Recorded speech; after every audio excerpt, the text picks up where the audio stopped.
Makalipas ang ilang araw, sa bundok ng Heng Spirit Heaven Valley. Magaganap na ang ikalawang pagsusulit na susubok sa Qinggang ng bawat nagnanais na makapasa sa pagsusulit. Ang inyong magiging layunin ay makakuha ng mga sagradong halamang gamot dito sa Spirit Heaven Valley. Ang inyong ranggo ay ibabatay sa bilang at katangian ng inyong makukuhang sagradong halamang gamot. Ang takdang oras ng inyong pagkuha ay hanggang sa paglubog ng araw, paliwanag ni Yib Sunam sa mga batang kukuha ng pagsusulit. Nararamdaman mo ba? Tanong ng matandang lalaki kay Yigang. Talagang nararamdaman ko ito, hindi pa ako nakapunta sa isang lugar kung saan, ang espiritual na kapangyarihan ay napakarami, sagot ni Yigang. Tama ka, dito. Maaari kang magpalaki ng mga sagradong halamang gamot sa loob lamang ng 10 taon na karaniwang umaabot ang normal na pagtubo nito sa loob ng 100 taon. Hindi ako makapaniwalang ang mga babong taga Changrim na iyon ay may itinatagong ganitong uri ng kayamanan, sabi muli ng matandang lalaki. Tingnan mo ang kanyang kasuotan, iniisip ba niya na nababagay ang ganyan sa ganitong pagkakataon? Paano niya magagawang makakuha ng mga sagradong gamot kung ganyan ang kanyang kasuotan sa buong araw, sabi ni Son Hee-il. Hee-il, kailangan mong maging isang disenteng tao ngayon, sabi ni Jun Mayong kay Son Hee-il. Hindi ako makapaniwalang nakakarinig ka ng mga ganyang salita mula kay Jun Mayong, sabi naman ni Surin at agad nitong nilapitan si Yigang kasama si Jun Mayong. Kung ang iyong mga manggas ay maluwag, mahihirapan kang magtipon ng mga sagradong halamang gamot. Sandali lamang at aayusin ko ito para sa iyo, sabi ni Surin kay Yigang at tinulungan nito si Yigang upang ayusin ang kasuotan nito. Ang iyong dalang asada ay mukhang mapurol, sabi naman ni Jun Mayong. Maraming salamat sa inyo para sa pagtulong sa akin, sabi naman ni Yigang kina Surin at Jun Mayong. Ano bang ginagawa nila? Akala ko ba ay ayaw nilang matalo? Pero, bakit nila tinutulungan ang Yigang Bek na iyon? Sabi naman ni Son Hee-il. Magsisimula na tayo sa oras na tumaas ang araw, kaya naman, maghanda na kayong lahat. Ang inyong unang kailangang pagtagumpayan ay ang talampas na ito. Palaging may iilan na nasasaktan sa kanilang mga binti at braso sa daan pababa dito. Kaya naman, mag-iingat kayong lahat, paliwanag ni Yib Sunam sa mga bata. Dumating na ang oras, ang lahat ay isa-isa nang bumaba sa talampas. Habang si Yigang naman ay nakatayo pa din at pinanunood ang iba habang bumababa. Yigang, anong ginagawa mo? Kung hindi ka pakikilos ngayon, mauunahan ka ng iba sa mga magagandang sagradong halamang gamot, sabi ni Surin kay Yigang. Dahil marunong ka namang gumamit ng sorcery, maaari mong gawin na sumunod sa akin, sagot ni Yigang. Matapos noon, si Yigang ay mabilis na tumalon sa talampas.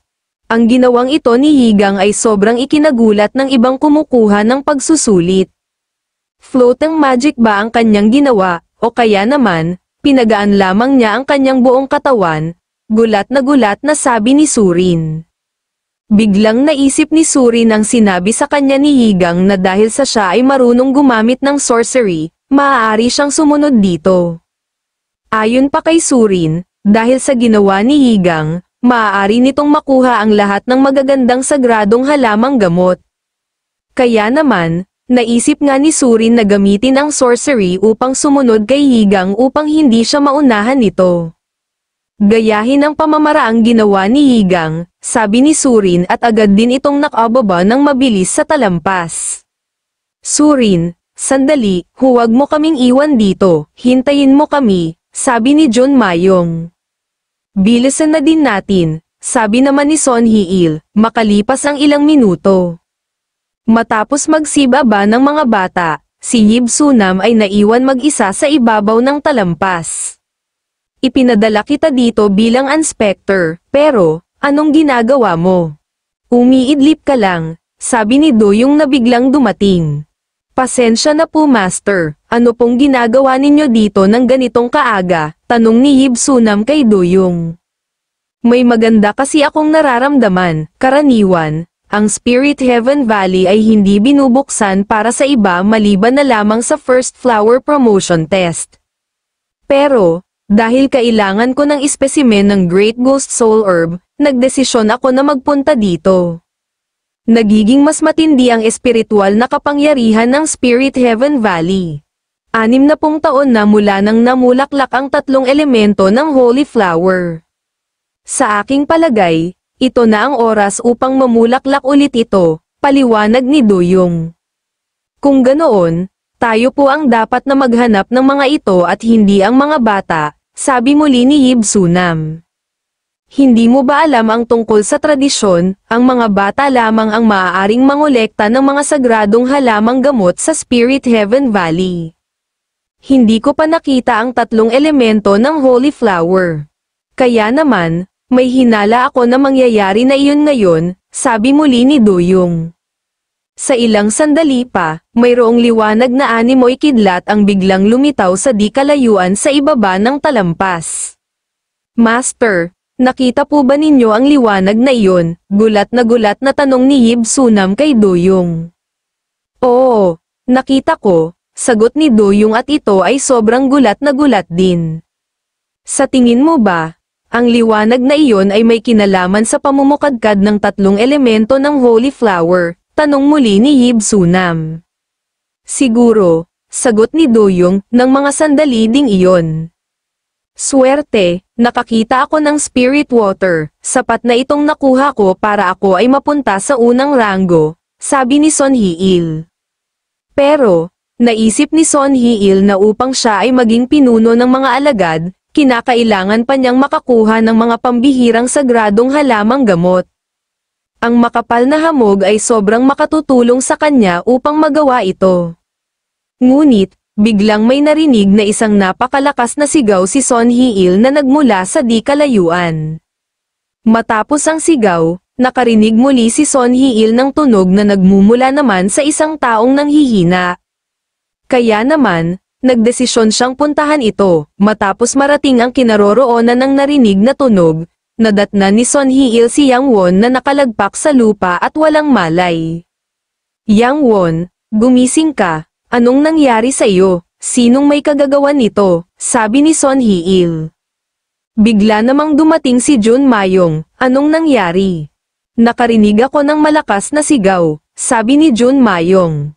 Wala naman siyang anumang sugat, nawalan lamang siya ng malay, sabi ni Son Hee-il sa kanyang sarili. Hee-il, anong ginawa mo kay Yang Won? Tanong ni Jun Mayong kay Son Hee-il.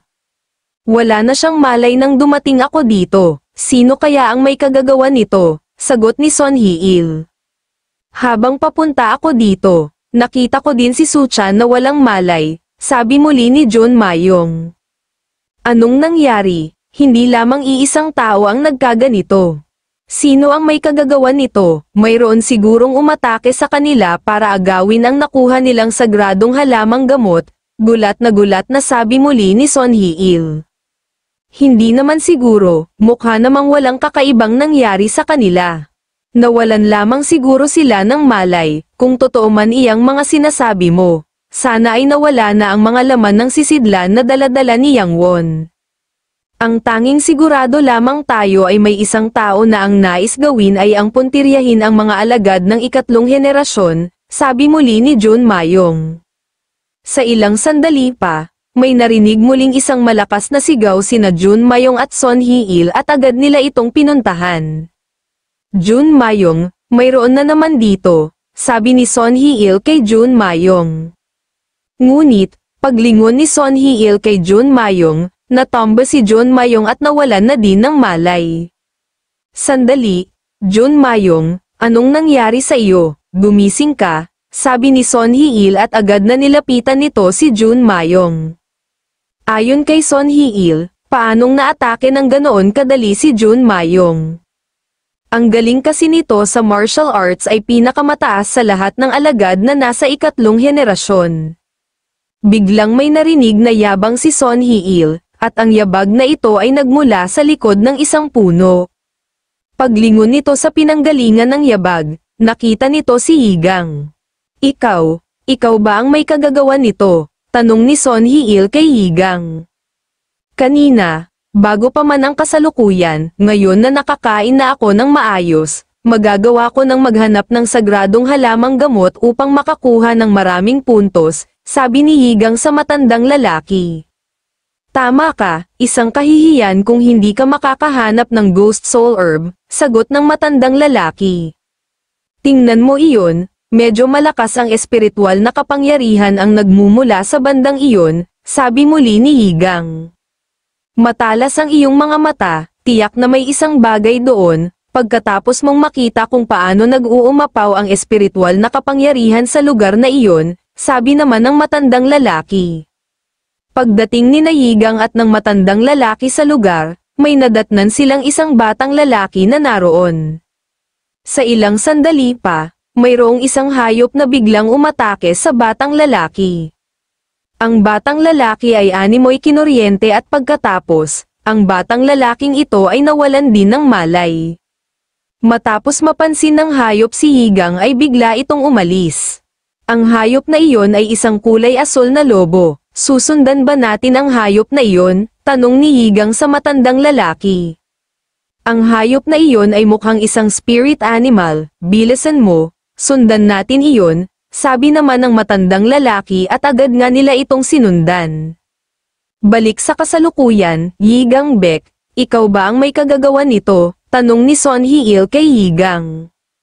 Nagulat naman si Yigang sa sinabi ni Son Hee-il sa kanya. Iniisip niya na ako ang may kagagawan nito, sabi ni Yigang sa matandang lalaki. Siyempre, hindi ikaw, ang may kagagawan nito ay ang lobo na iyon, sagot ng matandang lalaki kay Yigang. Ikaw ba ang gumawa nito kina Jun Mayong at sa iba? Tanong muli ni Son Hee-il kay Yigang. Hindi, ang may kagagawan nito ay ang hayop na iyon, sagot ni Yigang at itinuro nito ang lobo na nakatuntong sa katawan ni Jun Mayong. Ang lakas ng loob mong tawaging hayop si Jun Mayong, galit na sabi muli ni Son Hee-il kay Yigang at inatake nito si Yigang. Bakit ganoon? Hindi ba niya nakikita ang kulay asul na lobo na iyon? Sabi naman ni Yigang sa kanyang isip. Paulit-ulit na inatake ni Son Hee-il si Yigang. Son Hee-il, sandali. Maaaring huminahon ka muna sandali, pakinggan mo muna ang sasabihin ko sa iyo, sabi ni Yigang kay Son Hee-il. Hindi nakinig si Son Hee-il kay Yigang at nagpatuloy pa din ito sa pag-atake. Ngunit, sa pag-atakeng iyon, si Son Hee-il naman ay inatake ng lobo at ito ay unti-unting nanghina. Anong nangyari? Hindi ko man lamang nakita ang pag-atakeng iyon. Sigurado akong hiniling mong mangyari ang lahat ng ito, sabi muli ni Son Hee-il at ito ay tuluyan ng nawalan ng malay. Ang mga spirit animal ba ay karaniwang hindi nakikita ng mata ng mga tao? Tanong ni Yigang sa matandang lalaki. Narinig ko noon na nagagawa ng mga spirit animal na may tago ang kanilang mga sarili, sagot ng matandang lalaki. Paalis na ang lobo, sabi ni Yigang, sa aking palagay, ang lobo na iyan ay may hinahanap na partikular na sagradong halamang gamot. Napansin mo ba kanina, para bang may hinahanap siya sa mga sisidlan ng mga batang kanyang inatake, gusto din ng mga hayop ang sagradong halamang gamot. Narinig ko na ninanais ng mga spirit animal ang pinakamatataas na sagradong halamang gamot, sagot ng matandang lalaki, kung ganoon, dapat pala talaga nating sundan ang lobo na iyon dahil ito ang makakapagturo sa atin upang mahanap ang mga magagandang sagradong halamang gamot, sabi muli ni Yigang.